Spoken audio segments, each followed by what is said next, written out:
All right, guys, I want to talk about the call I did with Ben Mallah. We're at a property that's going up for auction.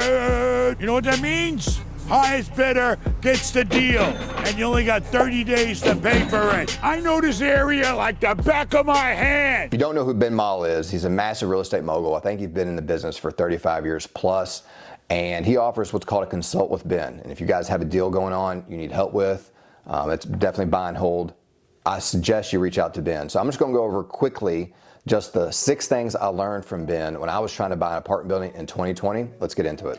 All right, guys, the year was 2020 and the whole country was coming to an end, okay? And I was reaching out to as many sellers as I could to buy an apartment building. And I finally found a seller about 72 years old who was planning on retiring in 2020, and he was desperate to get rid of a property. It was a 12-unit apartment building, all 1 bed, 1 bath, in a pretty good area in my local area.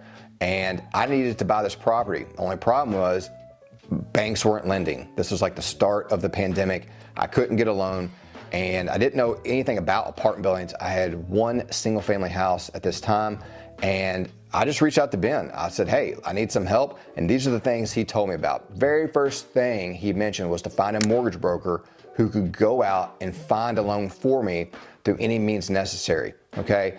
And so I had tried that, and it wasn't much luck for me. But next thing he really mentioned was to find a community bank, somewhere local who knew me. The only problem was wife is active duty Army. I didn't live in Kentucky anymore. I did reach out to a community bank who said they would work with me, but they would work with me on a refinance if I had already owned the property, which is a big problem because I couldn't buy the property to start with, okay? All right, the next thing that Ben mentioned was just to buy the property on seller financing just to get my foot in the door, okay? Now, I had originally mentioned to the seller, hey, let's do seller financing. He wasn't having it. He was trying to retire. But since all these other ways didn't work for me, I approached the seller at the end. I said, Mr. Seller, I'm really sorry. I can't buy this property. I can only buy it on seller financing. What I had mentioned to the seller was, let me buy it on seller financing for only 12 months, okay? I don't necessarily recommend you guys do this, but this is what I did. And I put half down. I basically put a little more than $300,000 down on this property to buy it. I was only buying the property for $540. He was basically giving it away. And when I said that, he said, sure, let's do it. I couldn't even believe it. I was so excited. Now, I don't want to have $300,000 trapped into an apartment building half down. That's for sure. So I did what Ben told me to do next, okay? He said I needed to stabilize the property.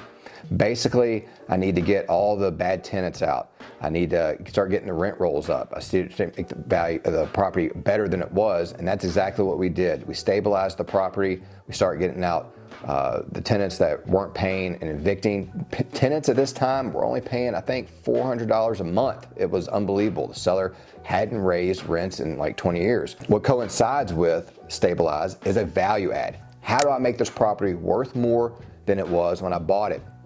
And Ben probably preached on this one right here more than any of them, was just the value add.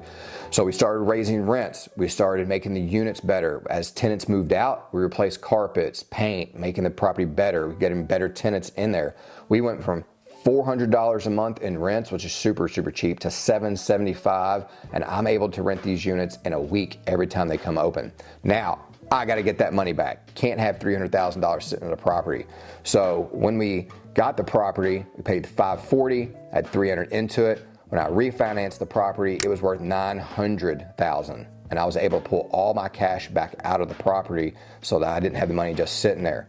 Very last thing Ben preached to me was the 1031. When I'm ready to sell this property, I'm going to do what's called a 1031 exchange. Not to bore you guys with the details, basically so that I don't have to pay a big upfront tax bill. I'm going to sell this property, I'm going to upgrade to an even better property, and I'm going to do this on a tax deferment so that I don't owe taxes on this $540 I paid, and I can realize all the value of the $900,000 that I got from doing the value add, stabilizing the property, and doing this deal just like Ben told me to do.